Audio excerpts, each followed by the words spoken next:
भागवत महापुराण कथा तृतीय स्कंद। इसकी 21वां अध्याय। कर्दम जी की तपस्या और भगवान का वरदान। विदुर जी ने कहा, भगवान स्वयंभू मनु का वंश बड़ा आदरणीय माना गया है। उसमें मैथुन धर्म के द्वारा प्रजा की वृद्धि हुई थी। अब आप मुझे उसी की कथा सुनाइए।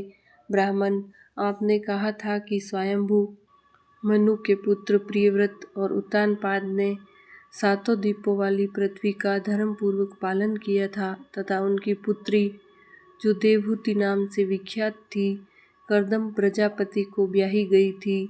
देवहूति योग के लक्षण, यम आदि से संपन्न थी। उससे महायोगी कर्दम जी ने कितनी संतानें उत्पन्न की, वह सब प्रसंग आप मुझे सुनाइए। मुझे उसके सुनने की बड़ी इच्छा है।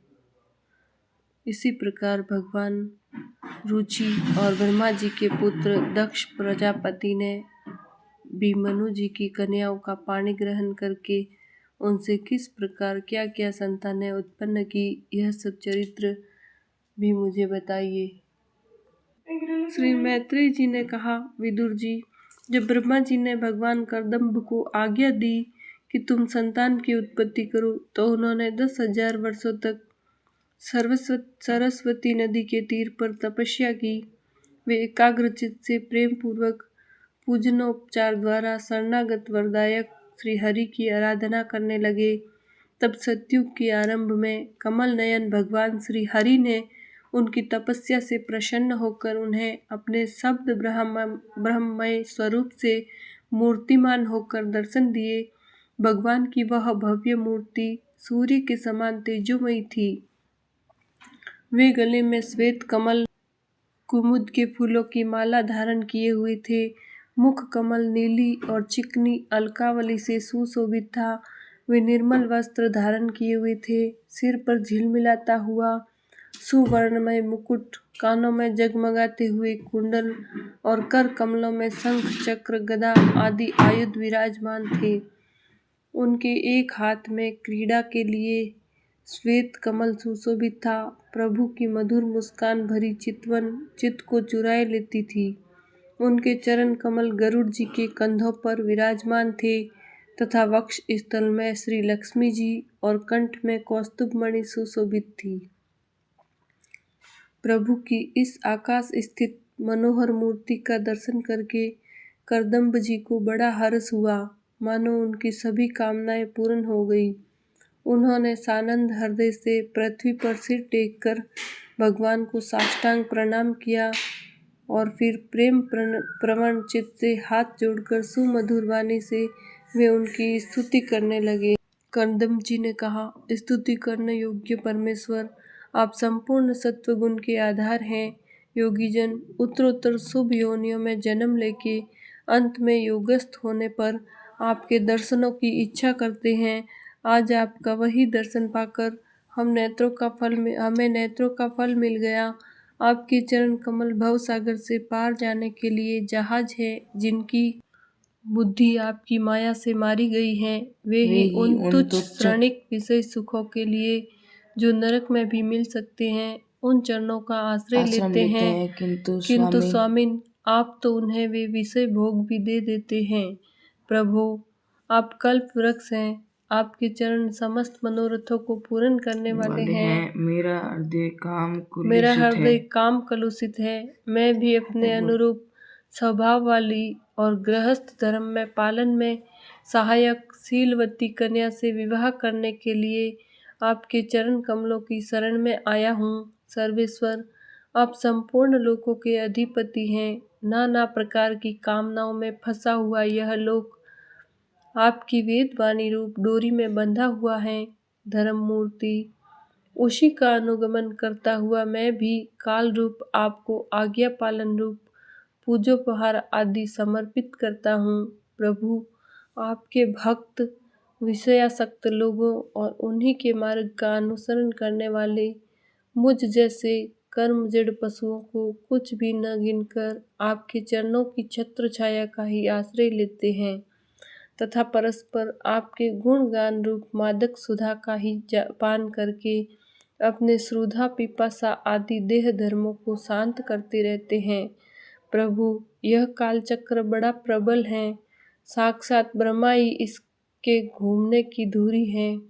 अधिक मास सहित 13 महीने अरे हैं, 360 दिन जोड़ हैं, 6 ऋतुएं नेमी हैं, अनंत श्रण पल आदि इसमें पत्राकार धाराएं हैं तथा 3 चतुर्मासीय इसके आधारभूत नाभि हैं।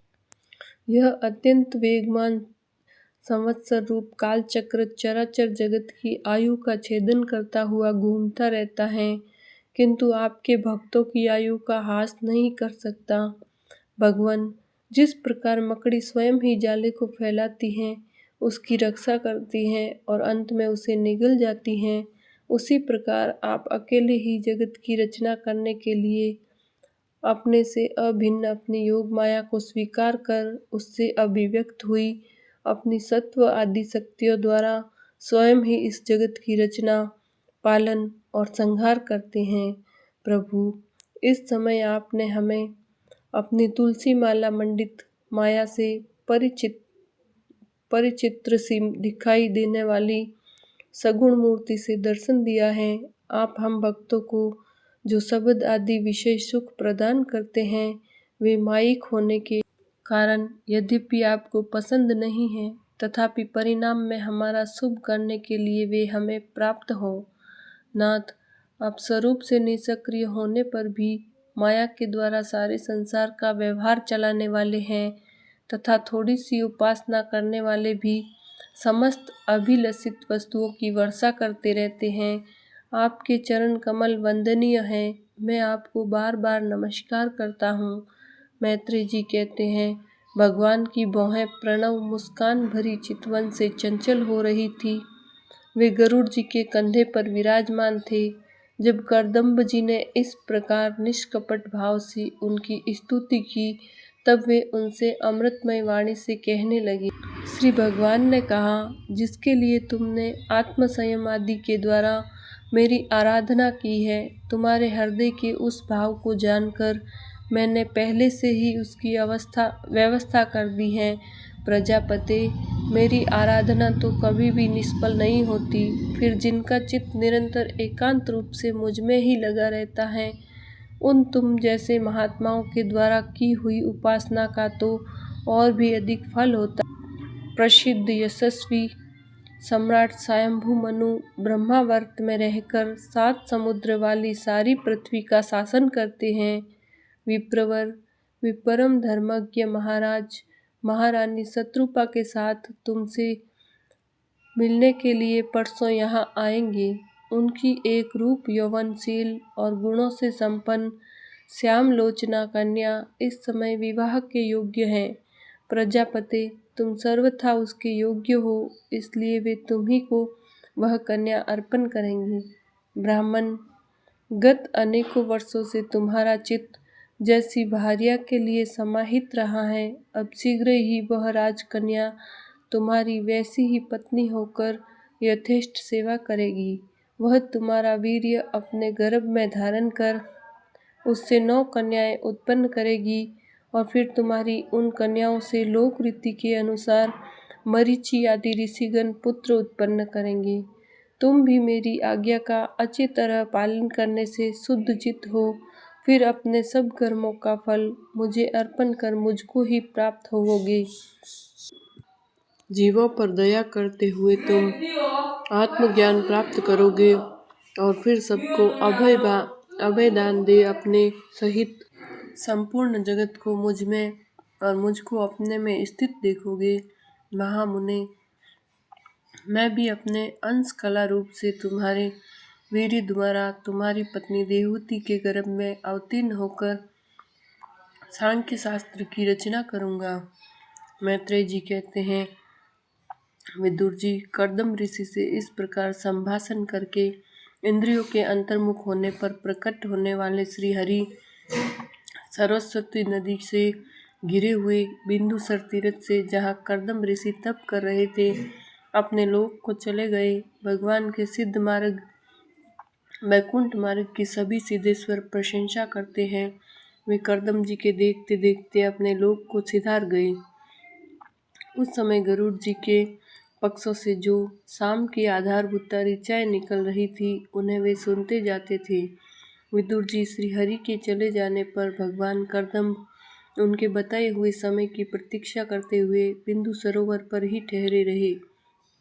वीरवर इधर मनु जी भी महारानी शत्रुपा के साथ सुवर्ण जटित रथ पर सवार होकर तथा उस पर अपनी कन्या को बिठाकर पृथ्वी पर विचरते हुए जो दिन भगवान ने बताया था उसी दिन शांति परायण महर्षि कर्दम्ब के उस आश्रम पर पहुँचे। सरस्वती के जल से भरा हुआ यह बिंदु सरोवर वह स्थान है जहाँ अपने शरणागत भक्त कर्दम्ब के प्रति उत्पन्न हुई अत्यंत करुणा के वशीभूत हुए भगवान के नेत्रों से आंसुओं की बूंदें गिरी थी।